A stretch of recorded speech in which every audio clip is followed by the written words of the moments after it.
Hey, good morning everyone. It's me, your Tilly Hat Farmer. Why Tilly Hat Farmer? Because I'm a farmer and this is my Tilly Hat. Well, we brought you here today at plot 3, but before that, let me show you the view. It's a bright and sunny morning, so it means it's gonna be hot later on. And let me just show you my office view. As you can see, that's Mount Santo Tomas right there. And now it's Mount Paldigan right there. And this is the best view, in my opinion, in the world, This is where I do my work every day. So the reason why I brought you here is to show you plot 3 because we've decided to go ahead and sow the seeds for this one. This plot has been waiting for a couple of weeks. No, the rain has been on and off. We've been waiting for the perfect condition for the soil, for us to do to do direct seeding in this area. As you know, we don't have irrigation here. We solely depend on the rains. That's why it's very important. It's very essential that we do the timing right. Right now, the soil is in perfect condition. It's not too wet. It's not too dry. It's just perfect, no, for sowing the seeds directly, and then using the rotavator to mix it up so that it will be buried a little bit, and then just use the tractor to compact the soil so that the seeds will have contact with the ground. The moisture level at the bottom of the subsoil is really good, no. It's there's a lot of moisture there, but the important thing is the topsoil is a bit dry. Well, as you can see, there's a lot of weeds at the moment. We actually allowed the weeds to grow, no, because we're trying to break the life cycle of the weeds. As you know, in the farms, one of the biggest problems we have is the control of the weeds, no, because weeds will definitely compete with nutrients that will otherwise go to your crops, no. So as I said before, no, it's very difficult to control them. You have to break the life cycle. There are two types of weeds, no, the one that produces seeds, which is much easier to control because you just rotavate the fields, kill off all of the plants, wait for the remaining seeds to sprout, and now once they sprout, you rotavate them again even before they get mature and produce seeds again, so you've broken the cycle. But this one, it's a little bit more difficult. These are the rhizome producing weeds. They have rhizomes at the bottom of the roots, in the roots, no, and then even though you kill off the top part of the plant, as long as the roots are in the soil, they will sprout new leaves, and then will grow again, and then you'd have to rotate it again. But if you were consistent, you will be able to control them. You really cannot eliminate them, in my opinion, even if you use chemicals. But I hate using chemicals because I think it's not good for the environment and the balance of the ecosystem. But sometimes there are farmers who need them, and I do use them occasionally, especially at those really very difficult to kill talahibs. No? But I try to avoid them as much as I can. No? Yesterday, if you went to mass, the gospel yesterday was actually talking about weeds. No? And I think it's a very good philosophy also that farmers can use, no? Because it talks about this farmer who sowed good seeds on his plot, no? But that night, while he was sleeping, the enemy came in and actually sowed weed seeds in this plot. So after a couple of days, the workers were wondering why, sprouting with the good wheat were a lot of weeds. So they asked the farmer, "Master, didn't you sow good seeds? Why are there weeds sprouting also?"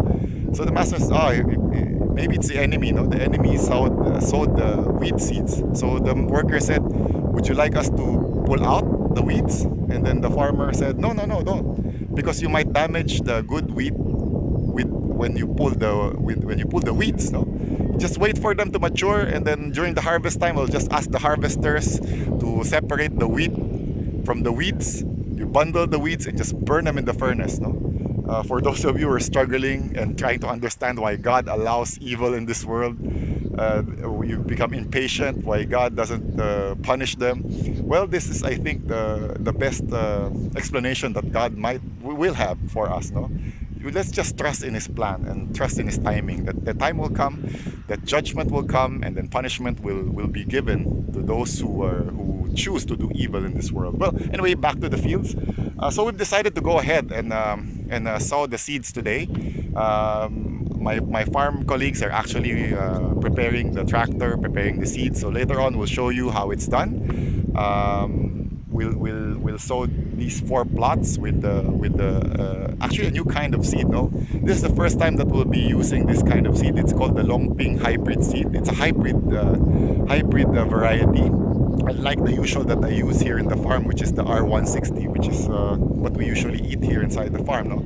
So since it's hybrid, it's notoriously more difficult to cultivate, but I'm up for the challenge, no? A friend of mine who's a technician with the rice company who I consult from time to time, he was the one who actually suggested that I use the hybrids because they yield more.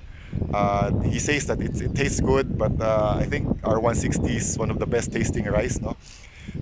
So we'll see, you know. So I'm up for the challenge. We'll see how we can cultivate them and what yields we could get from them. So watch out. We'll show you later. So we're here at plot 3. So as I told you before, this is about half hectare, about 5,000 square meters. We divided it into 4 sections so that it will be easier to manage. No?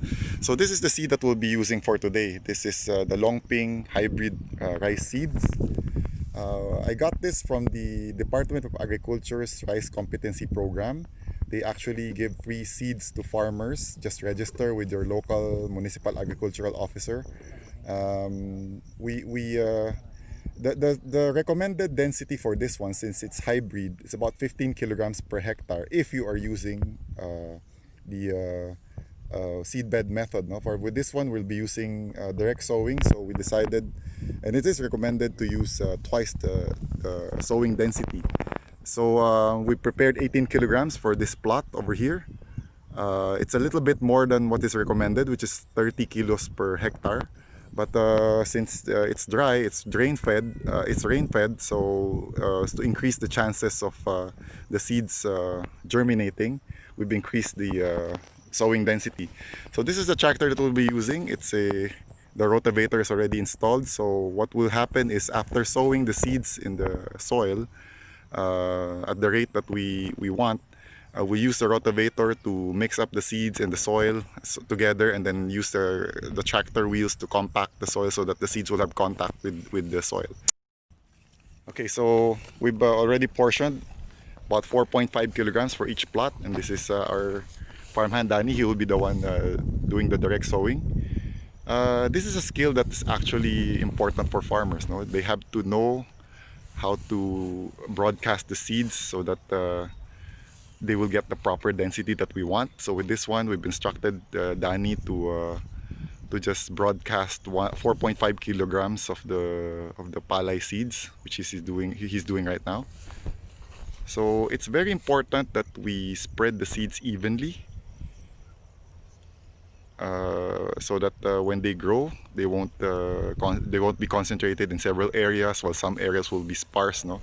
So this way, we maximize the nutrients also that the plants will be getting from the soil. So this is how it's done. As you can see, it's a bit of a difficult manual work.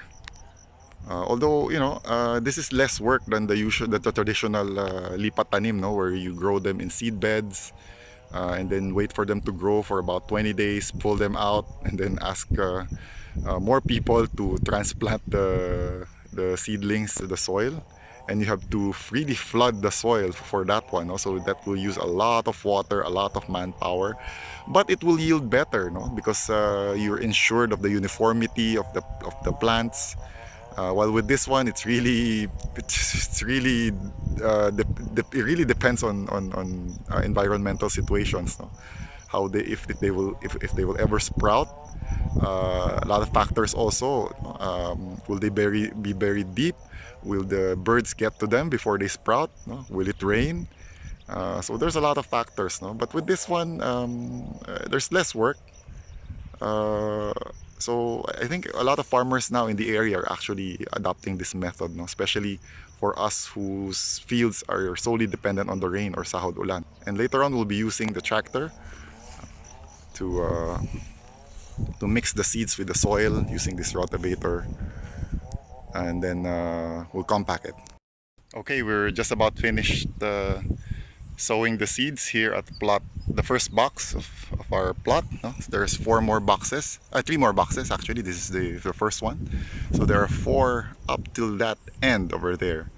So each box is about, let's say, probably about 50 meters long. No? So while we were waiting for our colleague here, Danny, to finish sowing the seeds for this first box. The next part would be using the tractor and the rotavator to mix up the soil with the seeds. No? So let me tell you a little bit about this tractor. It's a Kubota L3608, which means it's 36 horsepower. It's diesel engine. It has a diesel engine. At the back is the rotavator. I'll probably do a more in-depth video probably in the future.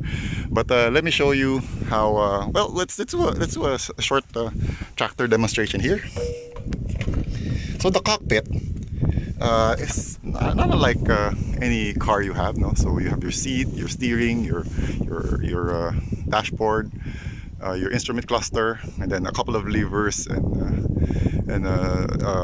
pedals. No, so that's a gas tank over there, and there's some weight at the front. This is actually a four-wheel drive, but there's an option to do two wheels. So there's the lever over there where you pull it out so that it will go direct drive for the four wheels. To show you some basic controls. This one is the gas pedal right there. This is that small one. This is the brake pedals, and then you have the clutch on the other side. Okay, let's get in. Okay, as you can see, we also have the this is a manual drive. So this is the clutch. This is the stick shift. This one controls the speed of the POV or the power transfer unit at the back. So it gives power to the rotavator. This one is where you raise the implement up and down depending on the depth that you want it to.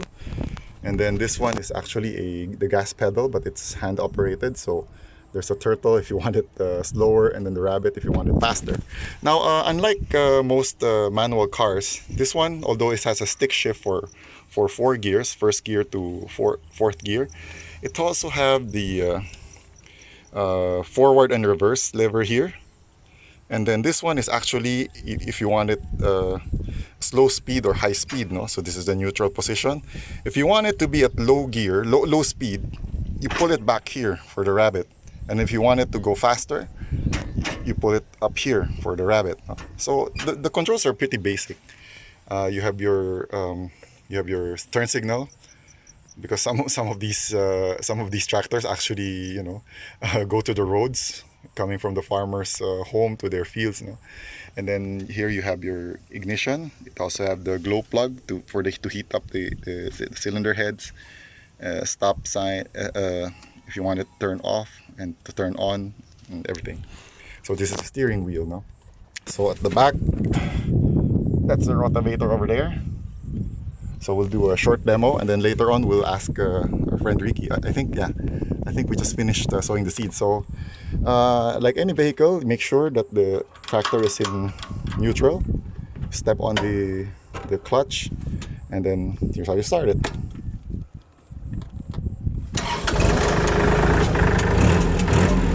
So it's not very hard.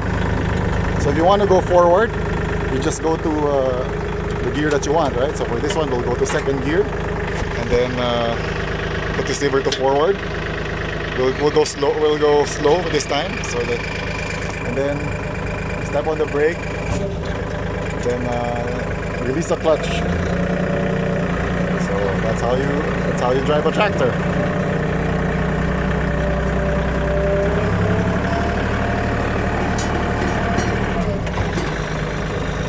So this one, the lever over here that I was showing you a while ago, this one pulls this up or down. Okay? We'll be positioning the tractor in a while. So that's how you do it. So you just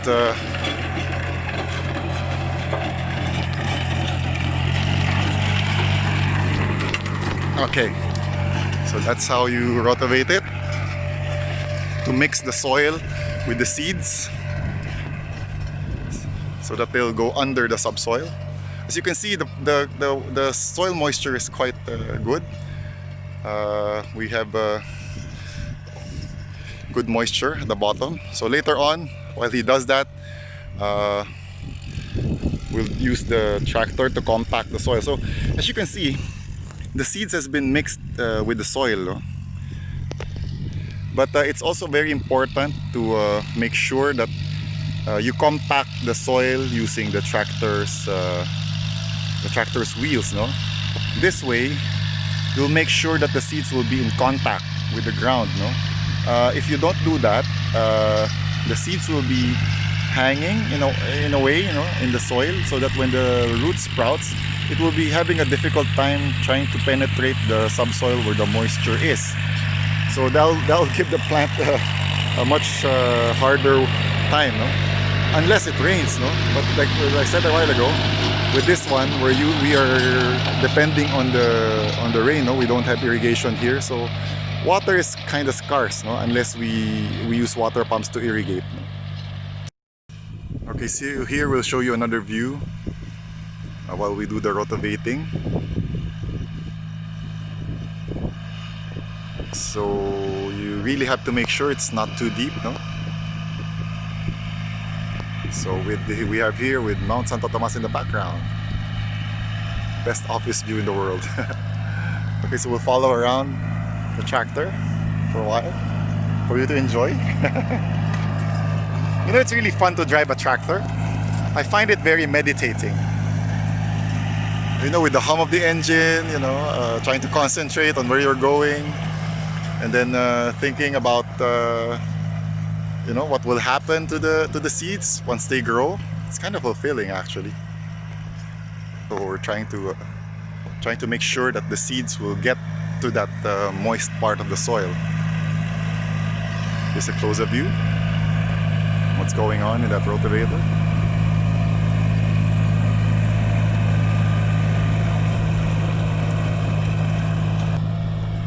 The first time I drove a tractor, I was really excited. In fact, my kids actually love driving the tractors. I let them drive it once in a while. It's kind of like a ride for them. Especially for my niece and nephews down in Manila. No? Every time they come here to the province, they would always ask me to take them out on the tractor. Too bad there's not much carabaos already, Riding a carabao would I think be much more exciting for them. But I think exposing kids to machines like this one, it also stimulates their interest in mechanical things. Some of them might even be inspired to go into engineering, no? Some might be inspired to go into farming, which we really need. So if you have kids and have access to farm, take them to a farm. Before, when we were planting vegetables, we always let kids pick the vegetables, and they're really amazed by it. In fact, one time I had some friends who came over, and then we had some vegetables at that time, and I let the kids pick the vegetables, and some of the kids were telling me, "Oh, uncle, so this is where the vegetable comes." So I told them, "Why? Where do you think the vegetable came?" We thought they just came from the grocery, so they really didn't know where the vegetables comes from. So exposing kids to farm is a good way for them to understand the value of farming. They will learn to appreciate how difficult it is to produce their food, so they'll be more, they'll be more appreciative of what they eat, and they'll be more appreciative of farmers in general. So again, if you have kids, I encourage you to bring them to a farm. If you have access to a farm, get them exposed to farming. Okay, so we're done with the rotavating. What we are doing now is using the wheels of the tractor to compact the soil. Now, this is a more tedious task than rotavating, because with this one, you have to make sure that the wheels will overlap each other and use it as a compactor. Now, ideally, you'd have to have wide-tired tractors to use for this, so that it will be compacted faster. But since this is the tractor that we have, we'll have to make do. So all that he will be doing right now is to just drive the tractor around and around the field, so that he will use the tires to compact the soil. Okay, so this is how it will look once you compact it. As you can see, there's still one track at the middle that hasn't been compacted. The tire tracks are overlapped with each other. So this is the left tire, this is the right tire, this one. So this strip of uncompacted soil right here will be his next target. So Here it comes. Okay, so this one is now fully compacted, and he will now move to the next layer over here. Okay, so this will be going on for until we've compacted the whole field, no? And then we'll move on to the other field. I see that Manong Dani has finished the second box already. He's on the third one, and we'll be moving the tractor there later, no? All right, we'll show you how we sow the seeds for this plot. We use the sabog tanim method. No, we've shown you that. We've shown you how we use a rotavator for the tractor right there, and now we're just finishing up with the compacting. So I hope you learned something from this one. I'll keep you posted and updated. Now the only thing left to do is to pray for rain. I hope it rains this afternoon, so that that way the soil will get more compacted. The seeds will settle in. It will give them enough moisture and heat and the right conditions for them to start sprouting, germinating,